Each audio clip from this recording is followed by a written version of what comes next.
सभी प्रेम से बोलिए अमावस माता की जय, पितृ देवता की जय।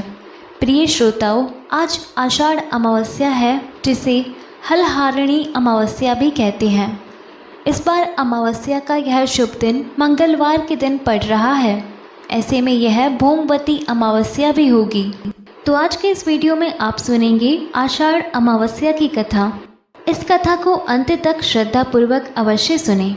प्राचीन कथा के अनुसार किसी गांव में एक सास और उसकी बहू रहती थी। उनका बेटा जीविका कमाने के लिए विदेश चला गया था। दोनों सास बहू एक दूसरे का बहुत सम्मान करती थी और प्रेम पूर्वक घर के सारे काम हंसी खुशी और मिलजुल कर किया करती थी। एक दिन सास ने देखा कि आज बहू ने अभी तक भोजन नहीं किया है, तो उन्होंने स्नेहपूर्वक पूछा, बहू क्या बात है, आज तुमने भोजन क्यों नहीं किया?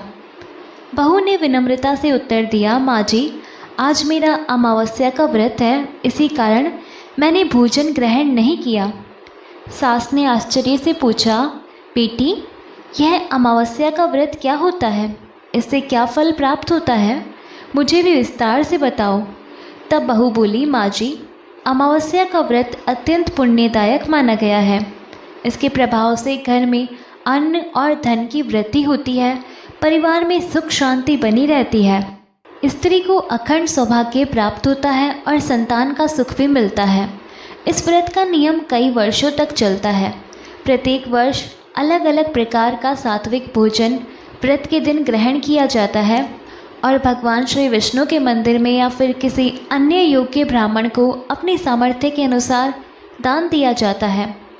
पहले वर्ष शक्कर, घी और चावल से बने भोजन का सेवन किया जाता है। व्रत पूर्ण होने पर 1.25 किलो चावल, 1 कटोरी घी और 1 कटोरी शक्कर का दान करना चाहिए।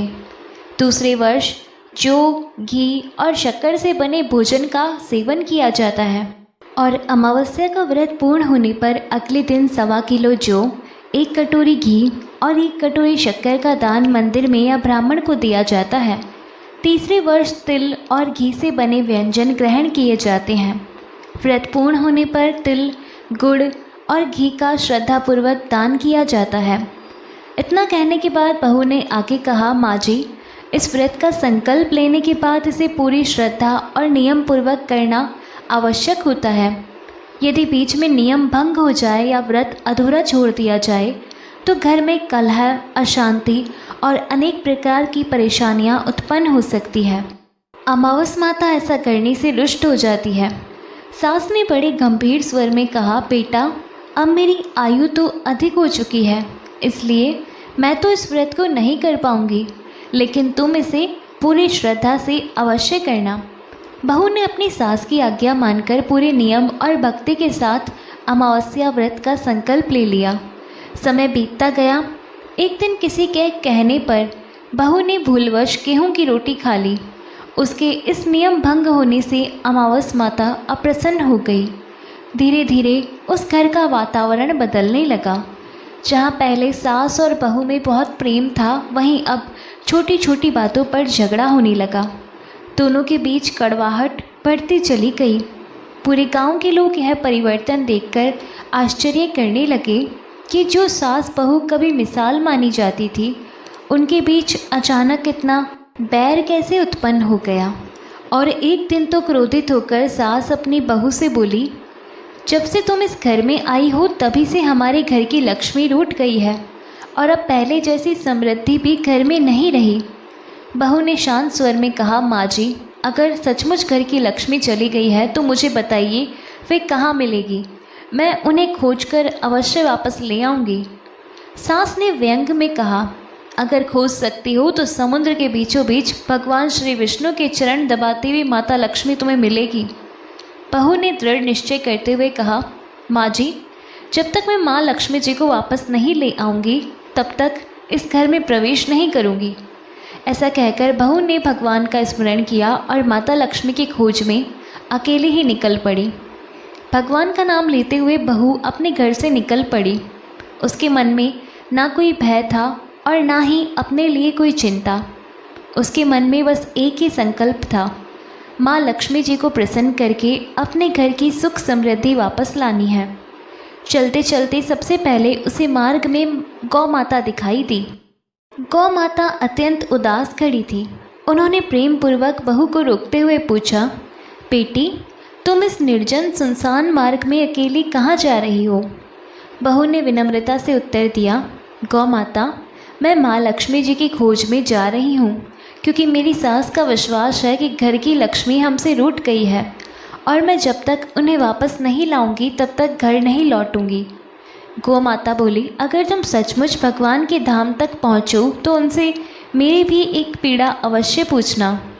बहू ने आदरपूर्वक कहा, माता, आपकी क्या व्यथा है? गौ माता की आंखें भर आई। उन्होंने कहा, जब भी मेरे यहाँ बछड़ा जन्म लेता है वह ज़्यादा समय तक जीवित नहीं रह पाता। मैं नहीं जानती कि ऐसा कौन सा कर्म है जिसके कारण मुझे ये दुख बार बार सहना पड़ता है। अगर तुम भगवान से मिलो तो उनसे इसका कारण अवश्य पूछना। बहू ने हाथ जोड़कर कहा, हे गौ माता, मैं आपकी बात अवश्य भगवान तक पहुंचाऊंगी। फिर गौ माता का आशीर्वाद लेकर वह आगे बढ़ गई। कुछ दूर जाने पर उसे एक घोड़ी दिखाई दी। उसके गले में भारी पत्थर की चक्की का पाट बंधा हुआ था, जिससे वह बहुत पीड़ा में थी। घोड़ी ने भी बहू को पुकार कर कहा, बेटी, अगर तुम्हें भगवान के दर्शन हो तो उनसे मेरे इस दुख का कारण भी पूछ लेना। मैं न जाने कब से इस बोझ को ढो रही हूँ। बहू ने उसे भी आश्वासन दिया और आगे बढ़ गई। मार्ग में आगे एक वृद्ध पुरुष मिला जो ना तो ठीक से सुन सकता था ना देख सकता था। उसने बड़ी आशा से कहा कि बेटी, अगर भगवान मिल जाए तो उनसे पूछना कि मुझे इस अवस्था से कब मुक्ति मिलेगी। बहू ने उसके चरण स्पर्श किए और कहा, पापा, मैं आपकी विनती भी भगवान तक अवश्य पहुंचाऊंगी। थोड़ी दूर चलने पर आगे एक वृद्धा मिली जिनके हाथ पांव बिल्कुल निष्क्रिय थे। वह चलने फिरने में भी असमर्थ थी। उसने बहू से कहा, बेटी, अगर तुम्हें भगवान के दर्शन हो तो उनसे मेरे दुख का कारण भी पूछना। बहू ने सहानुभूति से उसकी ओर देखा और वचन दिया कि वह उसकी प्रार्थना भी अवश्य पहुंचाएगी। इस तरह वह यात्रा पर आगे बढ़ती रही। काफ़ी दूर चलने के बाद बहू थककर एक विशाल आम के वृक्ष के नीचे आराम करने के लिए बैठ गई, मानो उस वृक्ष को भी उसकी भक्ति का आभास हो गया हो। वृक्ष ने मधुर स्वर में पूछा, बेटी, तुम इतनी दूर अकेली कहाँ जा रही हो? बहू ने अपनी सारी व्यथा और अपनी सारी कहानी उस वृक्ष को सुना दी।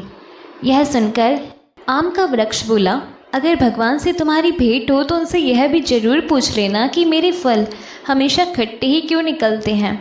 कोई भी उन्हें प्रेम से नहीं खाता। बहू मुस्कुराई और बोली, मैं आपकी बात भी अवश्य पूछूंगी। कुछ दूर आगे बढ़ने पर उसे एक तालाब दिखाई दिया। उसका पानी इतना गंदला था कि कोई भी वहाँ से जल नहीं भरता था। यहाँ तक कि जंगली जानवर भी वहाँ पर पानी नहीं पीते थे। तालाब ने भी बहू से प्रार्थना की, हे बहू रानी, अगर भगवान मिले तो उनसे पूछना कि मेरा जल इतना मैला क्यों रहता है। मैं भी चाहता हूँ कि लोग मेरे जल से अपनी प्यास बुझाए। बहू ने उसकी बात भी अपने मन में रख ली। अब लगातार कई दिनों तक कठिन यात्रा करते करते बहू पूरी तरह थक चुकी थी। भूख और प्यास से उसका सारा शरीर कमज़ोर पड़ चुका था। चारों ओर घना जंगल था, ना भोजन था और ना ही पीने का जल। आखिरकार अत्यधिक थकावट के कारण वह जंगल के बीचों बीच अचेत होकर जमीन पर गिर पड़ी। उसी समय भगवान श्री विष्णु और माँ लक्ष्मी जी उस वन में ही विचरण कर रहे थे। माँ लक्ष्मी जी की दृष्टि जैसे ही अपनी भक्त पर पड़ी, उनका हृदय करुणा से भर उठा। उन्होंने भगवान से विनती करते हुए कहा, प्रभु, यह आपकी परम भक्त है, अपने घर का सुख छोड़कर केवल आपकी शरण में आई है। कृपा करके इसके कष्टों का अंत कीजिए। भगवान विष्णु मुस्कुराए और बोले, देवी, इस संसार में प्रत्येक जीव अपने अपने कर्मों का फल अवश्य भोगता है। किंतु माँ लक्ष्मी जी ने पुनः करुणा भरे स्वर में कहा, नाथ, देखिए ना, यह भूखी प्यासी वन में अचेत पड़ी है।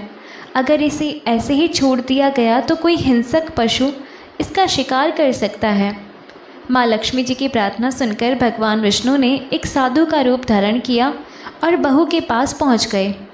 जब भगवान साधु का रूप धारण करके उस बहू के पास पहुँचे, तब उन्होंने अपने कमंडल का पवित्र जल उसके मुंह पर छिड़क दिया। कुछ ही क्षण में बहू को होश आ गया। आंखें खुलते ही उसके सामने एक तेजस्वी साधु को उसने खड़ा देखा तो वह तुरंत उठकर उनके चरणों में झुक गई। साधु ने स्नेह से पूछा, बेटी, इस घने जंगल में तुम अकेली कैसे आ गई? तुम्हारे चेहरे पर गहरी चिंता दिखाई दे रही है। बहू की आंखों से आंसू बह निकले। उसने हाथ जोड़कर कहा, महाराज, मुझसे अमावस्या का नियम भंग हो गया। उसी दिन से मेरे घर की सुख शांति नष्ट हो गई। मेरी सास ने कह दिया कि मेरे घर की लक्ष्मी रूठ गई है। उन्हें वापस लाने के लिए ही मैं उनकी खोज में निकली हूँ। बहू की निष्कपट भक्ति और सच्चे पश्चाताप को देखकर भगवान अत्यंत प्रसन्न हुए। उसी क्षण साधु का दिव्य रूप बदलने लगा। चारों ओर अलौकिक प्रकाश फैल गया। देखते ही देखते भगवान श्री विष्णु अपने चतुर्भुज दिव्य स्वरूप में प्रकट हो गए। उनके साथ माता महालक्ष्मी जी भी प्रकट हुई। उसी समय अमावस्या माता ने भी वहां दिव्य रूप धारण कर दर्शन दिए। तीनों दिव्य स्वरूपों को एक साथ देखकर बहू हैरान रह गई। वह भाव विभोर होकर उनके श्री चरणों में गिर पड़ी और बार बार प्रणाम करने लगी। अमावस माता ने स्नेहपूर्वक कहा, बेटी, तुमने श्रद्धा से अमावस्या का व्रत तो किया, लेकिन एक बार नियम का उल्लंघन कर दिया। उसी कारण तुम्हें ये कठिन परीक्षा सहनी पड़ी। परंतु तुम्हारा पश्चाताप सच्चा है, तुम्हारी भक्ति निष्कलंक है, इसलिए मैं तुम्हें क्षमा करती हूँ। अमावस माता ने आगे कहा, अब तुम अपने घर लौट जाओ। तुम्हारे घर में फिर से अन्न, धन और सुख समृद्धि का वास होगा। तुम्हारे परिवार में सुख, शांति और प्रेम पुनः लौट आएगा। तुम्हारी समस्त मनोकामनाएं भी पूर्ण होगी। भगवान विष्णु और माँ लक्ष्मी जी ने भी बहू को यही आशीर्वाद दिया। माता के वरदान से बहू का हृदय आनंद से भर उठा, लेकिन अपनी प्रसन्नता में भी उसे मार्ग में मिले उन सभी दुखी जीवों की याद आई। तब उसने हाथ जोड़कर भगवान श्री विष्णु से कहा, प्रभु, आपने मुझ पर असीम कृपा की है। अब मेरी एक और प्रार्थना है। मार्ग में अनेक दुखी जीव मुझे मिले थे। वे सब भी अपने अपने कष्टों का कारण और निवारण जानना चाहते हैं। कृपया करके उनके दुख कैसे दूर होंगे, इसका भी उपाय बताइए। तब भगवान मुस्कुराए और बोले, बेटी, तुम्हारा हृदय केवल अपने लिए नहीं, बल्कि दूसरों के दुख दूर करने के लिए भी व्याकुल है। यही सच्ची भक्ति का लक्षण है। सुनो, मैं तुम्हें उनके कष्टों का कारण बताता हूँ। जिस गौ माता से तुम्हारी भेंट हुई थी, उसने पूर्व जन्म में कभी किसी जरूरतमंद को अपने दूध का लाभ नहीं लेने दिया। उसी कर्म के कारण उसके बछड़े जीवित नहीं रह पाते। तुम प्रेम पूर्वक उसका दूध ग्रहण करना तो उसका यह दोष समाप्त हो जाएगा। जिस घोड़े के गले में चक्की का पाट बंधा हुआ था, वह पिछले जन्म में आटा पीसने का कार्य करती थी, लेकिन किसी गरीब की सहायता नहीं करती थी। इसी कारण उसे इस जन्म में एक कष्ट मिला है। तुम उसके गले से वह पाट खोल देना तो वह मुक्त हो जाएगी। इसके बाद भगवान ने उस वृद्ध व्यक्ति के विषय में कहा कि जिस वृद्ध व्यक्ति से तुम मिली थी, उसने जीवन भर कभी मंदिर जाकर भगवान के दर्शन नहीं किए और ना ही भजन कीर्तन सुना। तुम उसे श्रद्धापूर्वक मंदिर ले जाना। भगवान के दर्शन और भजन के प्रभाव से उसका भी दुख दूर हो जाएगा। फिर भगवान ने उस वृद्धा के विषय में कहा, वह अपने जीवन में कभी कोई दान पुण्य नहीं करती थी, इसी कारण उसे यह अवस्था प्राप्त हुई। अगर तुम श्रद्धापूर्वक उससे दान करवाओगी तो उसका भी कष्ट दूर होगा। इतना कहकर भगवान आगे बोले, अब उस आम के वृक्ष और तालाब का रहस्य भी सुनो। बेटी, जिस आम के वृक्ष से तुम्हारी भेंट हुई थी, उसने अपने पिछले जन्म में कभी भी किसी भूखे बालक को फल नहीं खाने दिए। वह केवल अपने स्वार्थ में डूबा रहा।